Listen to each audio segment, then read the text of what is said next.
Supremo pode ajustar penas se lei mudar, mas ministros rejeitam acordo por anistia de envolvidos no 8 de janeiro e trama golpista. Não é a primeira matéria que sai sobre isso. A gente comentou no vídeo ontem, saiu na CNN, que a questão de reduzir as penas, aquele projeto meio lá Alcolumbre, Anistia Light, teria aval, tanto do Supremo quanto do governo Lula. Ontem, inclusive, o Lula fez uma reunião com a turma do PDT e teria dito que os bagrezinhos pode ter anistia, mas ele quer Bolsonaro pelo menos 2, 3 anos na cadeia. A gente vai chegar lá que isso também foi noticiado. Aí a Thalita diz, né, estamos falando de milhares de vidas inocentes jogadas na prisão por pura perseguição. Não existe ajustar penas, só existe anistia ampla, geral e restrita. Mas isso é o pensamento da direita. Vamos lá. Era 9h40 da noite. Hugo Mota também que já tinha anunciado que iria pautar, né, ontem o requerimento de urgência. E estava ali a turma da Globo News. É impressionante que quase 500 deputados se mobilizem para votar a anistia de um texto desconhecido e relator igualmente desconhecido. Pois é, não se sabia até então qual texto, não estava certo mesmo. A turma da direita queria começar a avançar com o texto do Major Vitor Hugo, que foi que o Rodrigo Valadares já tinha se desdobrado em cima dele, mas não foi esse texto que foi apresentado. Era um texto do Marcelo Crivella, que não é bem assim e ninguém sabe quem que vai ser o relator. Mas beleza. Uma hora e meia antes desse comentário na Globo News, estava ali o Hugo Mota avisando: o Brasil precisa de pacificação e de um futuro construído em bases de diálogo e respeito. O Brasil precisa andar. Daqui nada é para discordar. Temos na casa visões distintas e interesses divergentes sobre os acontecimentos de 8 de janeiro.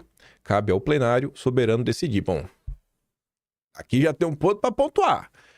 Realmente, existem interesses divergentes, né, e visões diferentes sobre o 8 de janeiro. A esquerda quer aniquilar a direita quer justiça. Mas eu acho que quando se fala em anistia, a direita também está preocupada com o que veio antes.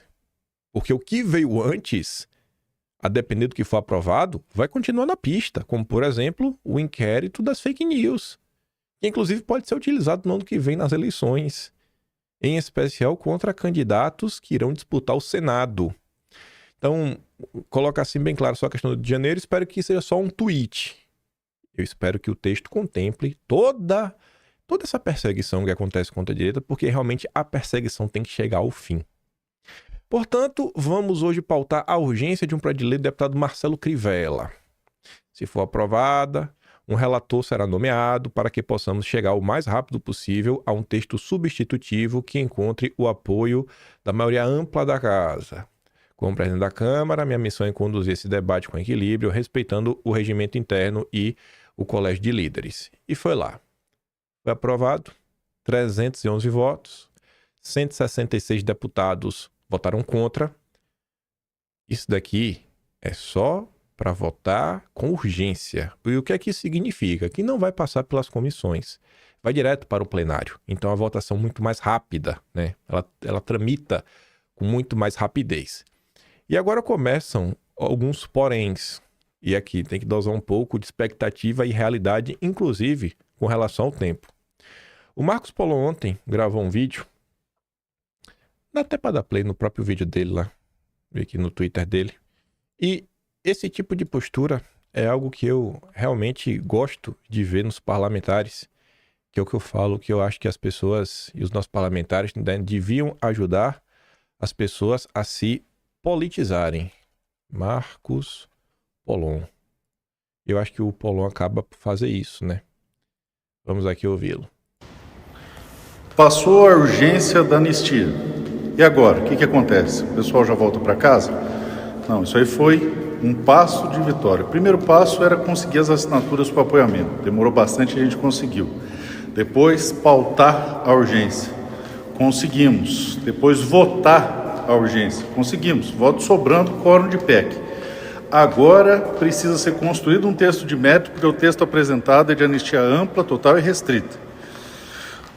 Próximo desafio, escolher um bom relator. Depois, construir um bom texto. Depois, próximo passo, conseguir pautar e votar esse texto. Passou na Câmara, resolvido o problema. Vamos dar pausa. Sim. Quem vai ser o relator? a tendência, se eu tiver que chutar, alguém do Centrão. Quem? Ou o Tião, que é um cara do PP, que seria aí chancelado por Arthur Lira e Ciro Nogueira, ou o Lafayette, que é do Republicanos e é chapa aí do Hugo Mota. A priori, eu acho que cairia na mão desses dois. Eles vão escrever o texto. Aí tem que trabalhar pela qualidade do texto. Depois que o texto estiver escrito, ainda tem que achar o dia para pautar. Porque assim, pode pautar, mas não significa que vai pautar. A única coisa que foi aprovada ontem é que pode bypassar todas as comissões e ir direto ao plenário. Mas tem que fazer o texto primeiro. Espero que o texto seja construído o mais rápido possível. Mas vamos lá. Aí pautar, obviamente, tem que aprovar na Câmara. Aí depois vai para o Senado, né? Aí o Polon continua explicando. Problema? Calma. Vai para o Senado, onde acontece praticamente a mesma coisa, com a mesma tramitação. Vai chegar lá, vai ter um novo relator, o Senado pode alterar o texto. Se o Senado alterar, aí volta para a Câmara, aí a Câmara pode meio que desfazer. Se o Senado não alterar nada, beleza. Aí vai para a sanção. Depois disso, passou no Senado. O Lula tem 45 dias ou 15 dias úteis para poder vetar ou sancionar. É claro que ele vai vetar e vai fazer isso no último dia. Feito o veto, vem a mensagem para cá e aí... Partindo do pressuposto que essa semana ainda consiga resolver isso, assim, tem um relator de hoje para amanhã, né, dia 20. Se não arrumar um relator agora, ainda que descer no final de semana, só vai anunciar mais ou menos terça-feira que vem. A gente já vai no final de setembro. Nada aí, mais uma semana para pensar o texto, discutir tudo mais. A gente já entrou em outubro. Entrou em outubro, aí vem toda a confusão, Câmara, eu acho que na maior das hipóteses, você votar isso daqui no final da primeira semana de outubro. Meio de 4 semanas. Você perdeu a primeira, tem mais 3. Aí vai para o Senado. Eu acho que se muita boa vontade, mais 2 semaninhas no Senado, você está na última semana de outubro discutindo a anistia. E aí qual é o ponto? Caso avance de forma assim redonda, que eu acho que eu estou sendo bem otimista nessa previsão, vai para a mão do Lula, que teria 15 dias úteis. Ainda corre o risco de, por conta dessa questão do Lula, por conta dos 15 dias úteis, quando chegar pro Lula da decisão final, a gente basicamente já está no período de recesso ou está para entrar em recesso. E qual é o problema disso? O Polon até vai explicar, né? Se o Lula vetar, aí vai ter que convocar uma sessão do Congresso, não é a sessão da Câmara, não é a sessão do Senado, é a sessão do Congresso, que são sessões que não acontecem com certa frequência, e aquelas sessões que você coloca para derrubar ou manter os vetos, né, do governo Lula. Aí tem que chegar lá para, numa sessão dessa, derrubar os vetos do Lula. Então, assim, a priori, para acalmar os ânimos de todo mundo e para entender como a luta só está começando, essa situação aqui deve adentrar, no mínimo, o início do ano que vem. Eu acho que vai se começar 2026 discutindo a anistia. Pela própria demora da tramitação. Nós precisamos reunir o Congresso, que é o conjunto do Senado e da Câmara, em sessão conjunta, para deliberar sobre a derrubada do veto. Pautado na sessão do Congresso, derrubamos o veto e aí sim as pessoas poderão voltar para suas casas. Até lá a gente não descansa, mas hoje conquistamos um passo importante. Conquistamos um passo importante, mas está longe ainda, né, gente, de resolver. Então, modula aí na expectativa, né, e realidade. Mas vamos lá. Eu acho que esse tipo de vídeo do Polon é bem importante, porque não é obrigação das pessoas entenderem. Então o pessoal vem e fala assim, não passou na Câmara e agora? Por que o povo não vai para casa? É uma jornada. Isso é um problema, o tempo. Aí agora tem outras coisas. Vá vendo. Já aí, tendo aprovado, né, a questão da anistia, a urgência da anistia, Metrópolis, anistia de Mota, perdoa manifestantes desde 2022, mas exclui Bolsonaro. Já temos 2 problemas. Não olha nada de 2019 para trás, não significa que vai encerrar os inquéritos, não significa que vai parar as perseguições, você pode só mandar os bagrezinhos e manter toda a máquina de moer ativa. E segundo, vai deixar Bolsonaro de fora?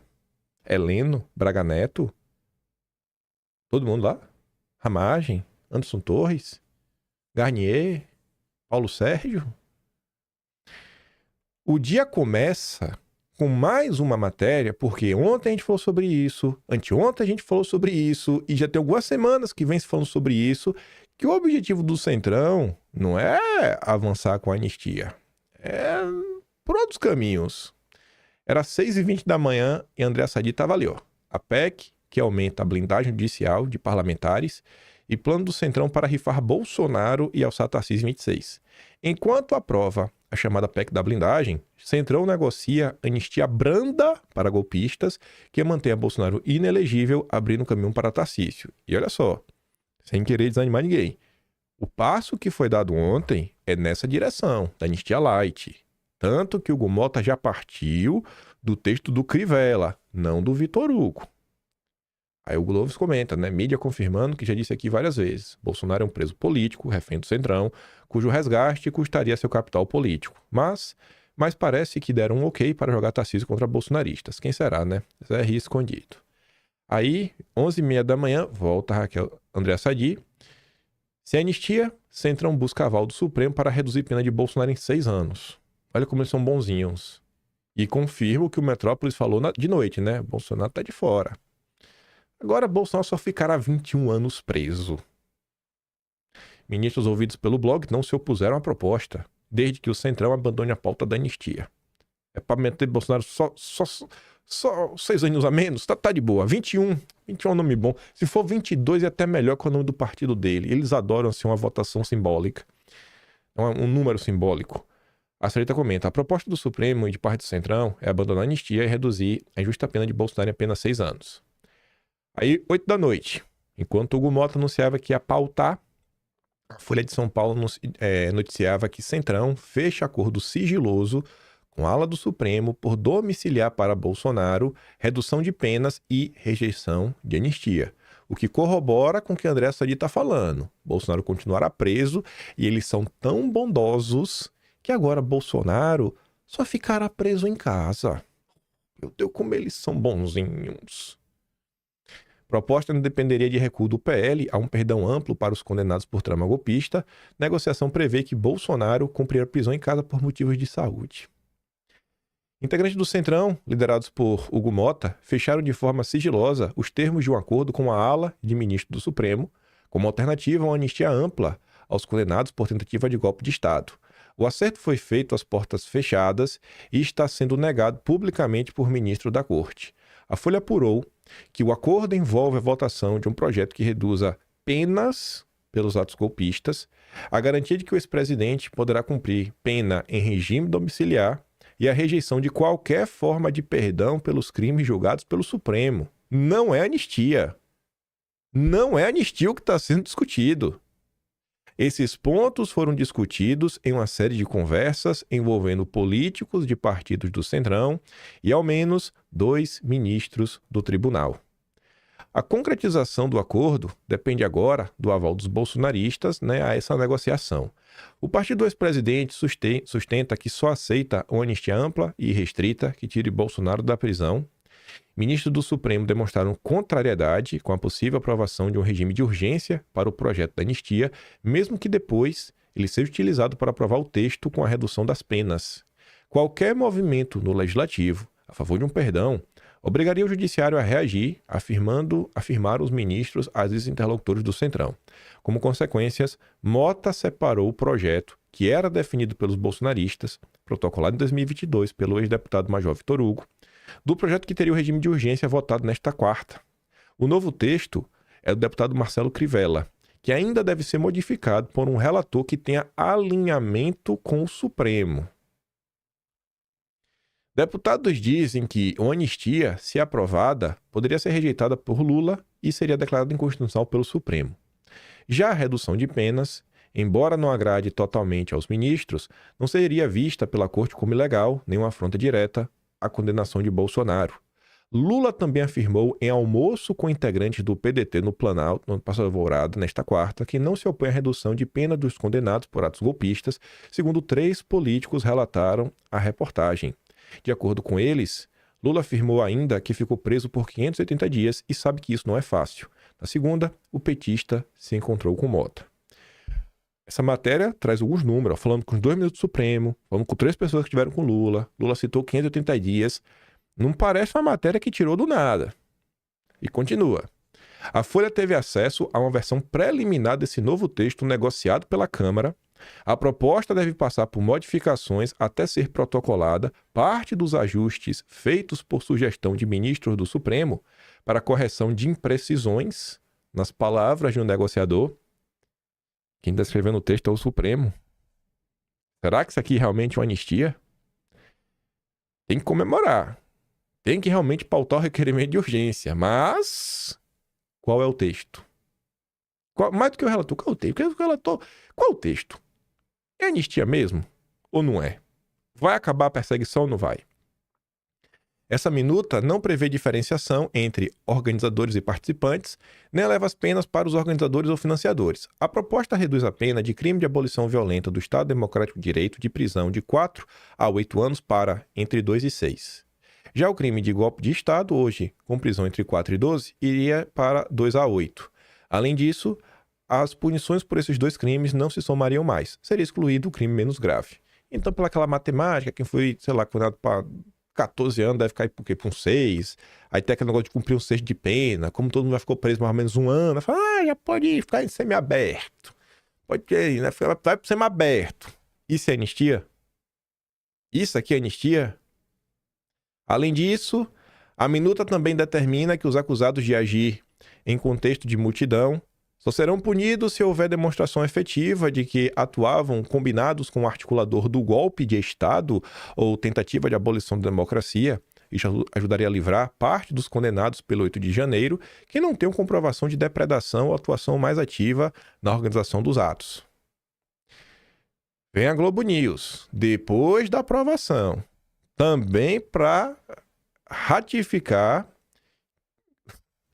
que é uma derrota do governo, que não conseguiu segurar essa votação e não conseguiu articular a queda da urgência, e também não é uma vitória do bolsonarismo, porque esse não é o texto da anistia ampla, geral e restrita. Pelo contrário, vai se tentar construir um caminho do meio, e por isso teve um apoio maciço do Centrão. Para mim isso aqui não é anistia. Autor do projeto Crivella diz que acha viável versão light da anistia. O próprio Crivella falou com a CNN após a aprovação do requerimento de urgência. Valeu. Disse a CNN nesta quarta, após a votação, que a versão light é mais viável para ser aprovada na casa. Aspas, eu até gostaria que fosse uma anistia ampla, mas eu tenho a impressão que, ouvindo a todos, a redução das penas e anistia para aqueles que participaram como livre expressão do pensamento, sem violência, sem financiamento, sem destruição, tem tudo para ser aprovado. Aspas, eu acho que esse projeto agora, com a prisão de Bolsonaro e dos demais generais militares, eu acredito que o relator deverá acrescentar também redução de pena. Não é anistia. Não é anistia. Lula diz ao PDT não se opor a reduzir apenas do 8 de janeiro e cita Bolsonaro. Igor Gadelha, que é um cara que sempre está aí falando, né, com ministros do Planalto, está sempre dando nota aí que se comprovam verdadeiras, né? Ele conversou com a turma do PDT, que traz exatamente o mesmo relato da Folha de São Paulo que Lula teria comentado sobre os 580 dias que ele ficou preso. Lula afirmou nesta quarta, com almoço, com lideranças do PDT, que não se opõe à possível redução das penas do condenados pelo 8 de janeiro. Segundo ao menos 3 fontes que participaram do almoço, Lula citou inclusive o nome de Bolsonaro. Se ele ficar 2, 3 anos preso, já está bom. 2, 3 aninhos presinho, tá gostoso. Ao tocar no assunto, Lula lembrou que ficou 580 dias preso na carceragem da polícia e que esse tempo foi uma eternidade. Será que a anistia